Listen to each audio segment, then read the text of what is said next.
লবঙ্গ দিয়ে চা খেলে সর্দিকাশি ভালো হয়। আর লবঙ্গ দিয়ে চা শুধু সর্দিকাশি নয়, এরকম 7টি উপকার পাবেন আপনি।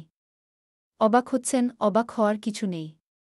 ঠান্ডা লাগলে, সর্দিকাশি হলে কিংবা গলা ধরলে লবঙ্গ মুখে রেখে স্বস্তি পেয়েছেন অনেকেই। তবে লবঙ্গ চিবিয়ে না খেয়ে তা দিয়ে চা বানিয়ে খেলে আরও অনেক বেশি উপকার। প্রায় সব বাঙালির রান্নাঘরে পাওয়া যায় লবঙ্গ। তা বিপদের চটজলদি ওষুধ হিসাবে ব্যবহারের অভ্যাসও নতুন নয়। আবার মুখের দুর্গন্ধ দূর করতেও দ্রুত সমাধান হিসাবে লবঙ্গ ব্যবহার করা হয়। তবে লবঙ্গ চিবিয়ে না খেয়ে তা দিয়ে চা বানিয়ে খেলে আরও অনেক বেশি উপকার পাওয়া যায়।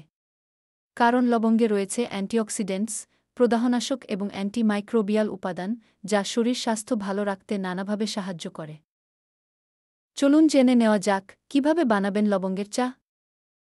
1 কাপ পানি আঁচে বসিয়ে ফুটতে দিন। এরপর ফুটে উঠলে তার মধ্যে দিন 1 চা চামচ গোটা লবঙ্গ। 5 মিনিট পর্যন্ত ফোটান। তারপর আঁচ বন্ধ করে রেখে দিন আরও 5 মিনিট। এরপর পানি ছেঁকে নিয়ে সামান্য গরম অবস্থায় খেতে পারেন। আবার লেবু ও মধু মিশিয়েও খেতে পারেন। জেনে নিন 7টি উপকারের কথা। 1. রোগ প্রতিরোধ শক্তি বৃদ্ধি করে লবঙ্গ। এতে থাকা অ্যান্টিঅক্সিডেন্টস শরীরকে দূষণমুক্ত করে বিভিন্ন রোগের হাত থেকে রক্ষা করে এবং সেই সঙ্গে রোগ প্রতিরোধ ক্ষমতাও বৃদ্ধি করে। 2. হজমে সহায়ক করে লবঙ্গ। আর লবঙ্গ প্রতিদিন নিয়ম করে চা খেলে হজমে সহায়ক এনজাইম নিঃসরণে সাহায্য করে, যা হজমে সহায়ক। পেট ফাঁপা ও গ্যাসের সমস্যাও দূরে রাখে। 3. দাঁতের ব্যথায় বিশেষভাবে উপকারী। লবঙ্গে থাকা ইউজেনমারির ব্যথা, দাঁতের ব্যথা কমাতে সাহায্য করে।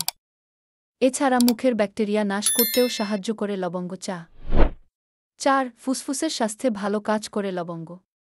বুকে দীর্ঘদিন ধরে জমা সর্দিকে তরল করতে সাহায্য করে। লবঙ্গে থাকা ইউজেনল এক্ষেত্রেও সহায়ক। এছাড়া লবঙ্গ চা নিয়মিত খেলে ফুসফুসে ব্যাকটেরিয়ার সংক্রমণও কমে যায়। 5. লবঙ্গ ওজন কমায়। লবঙ্গ চা শরীরের বিপাকের হার বৃদ্ধি করতে সাহায্য করে, যা ওজন কমানোর জন্য জরুরি। 6. ক্যান্সার রোধে ভীষণ কার্যকরী লবঙ্গ। এতে থাকা প্রদাহনাশক উপাদান ক্যান্সার প্রতিরোধের ক্ষমতা আছে। এছাড়া বাতের ব্যথা সারাতেও সাহায্য করে লবঙ্গ। 7. ডায়াবেটিসে রক্ত পরিশোধনে সাহায্য করে লবঙ্গ চা। আদার সঙ্গে মিলিয়ে খেলে ডায়াবেটিসকেও দূরে রাখতে পারেন।